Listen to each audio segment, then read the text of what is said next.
প্রথম বিশ্বযুদ্ধে হেরে যাওয়ার পর যেভাবে ফরাসি রাজপ্রাসাদ ভার্সাইয়ে অপমানজনক শর্তে চুক্তি সই করতে বাধ্য হয়েছিল জার্মানি, ঠিক একই প্রাসাদে গত এপ্রিলের শুরুতে ইরানের সাথে একটি যুদ্ধবিরতি চুক্তিতে সই করেছেন মার্কিন প্রেসিডেন্ট ডোনাল্ড ট্রাম্প।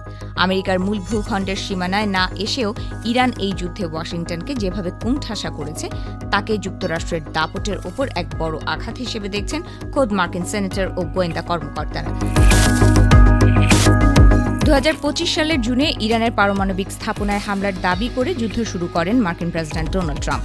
যুদ্ধ শুরুর মূল উদ্দেশ্য ছিল ইরানের বর্তমান ইসলামিক শাসন ব্যবস্থার পতন ঘটানো, এছাড়া তাদের সামরিক শক্তি চূর্ণ করা এবং ব্যালিস্টিক ক্ষেপণাস্ত্র কর্মসূচি সম্পূর্ণ বন্ধ করা। কিন্তু এই সমঝোতা স্মারক পর্যালোচনায় দেখা যাচ্ছে মার্কিন যুক্তরাষ্ট্রের পূর্ব ঘোষিত উদ্দেশ্যগুলোর একটিও অর্জিত হয়নি। রিপাবলিকান ও ডেমোক্র্যাট উভয় প্রশাসনের সাবেক মধ্যপ্রাচ্য বিষয়ক আলোচক অ্যারন ডেভিড মিলার স্পষ্ট ভাষায় বলেন, মার্কিন যুক্তরাষ্ট্র তার ক্ষমতা অত্যন্ত বোকার মতো ব্যবহার করেছে। দ্বিতীয় ইরাক যুদ্ধের পর মার্কিন বিমান, নৌ এবং ক্ষেপণাস্ত্রের সবচেয়ে বড় মোতায়েন করার পরেও ইরান টিকে গেছে। আবার আমরা মধ্যপ্রাচ্যে আমাদের বড় ধরনের প্রভাব হারিয়েছি।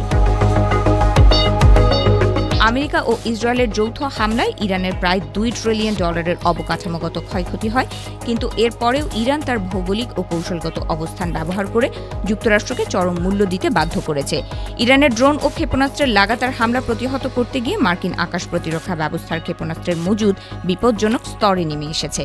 এছাড়া হরমুজ প্রণালীতে ইরানের কঠোর অবরোধের কারণে আমেরিকার কৌশলগত তেল রিজার্ভ গত 40 বছরের মধ্যে সর্বনিম্ন স্তরে নেমে আসে, বিশ্ব অর্থনীতিকে যা অর্থনৈতিক বিপর্যয়ের মুখে ঠেলে দেয়।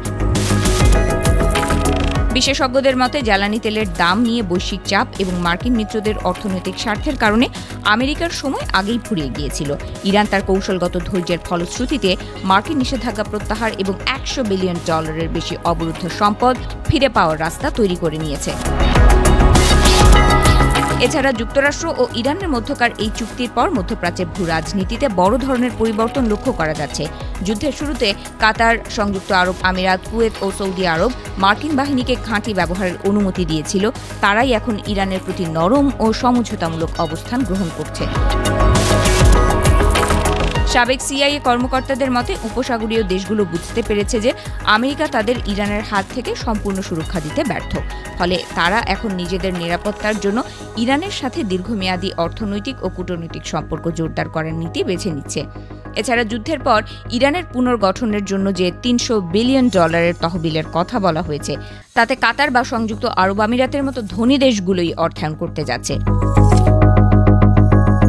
বিশেষজ্ঞরা বলছেন, ভার্সাই চুক্তি সাম্রাজ্যবাদী জার্মানির পতন ডেকে এনেছিল, কারণ যুদ্ধটি ছিল তাদের অস্তিত্বের লড়াই। কিন্তু ইরানের সাথে এই যুদ্ধ মার্কিন যুক্তরাষ্ট্রের জন্য কোনো অস্তিত্বের সংকট ছিল না। কিন্তু আগ বাড়িয়ে যুদ্ধ শুরু করে ইরানের কঠিন পাল্টা অবস্থানের কারণে সমঝোতা চুক্তি করতে হচ্ছে যুক্তরাষ্ট্রকে। বিষয়টিকে যুক্তরাষ্ট্রের জন্য অপমানজনক বলেই মনে করছেন বিশেষজ্ঞরা।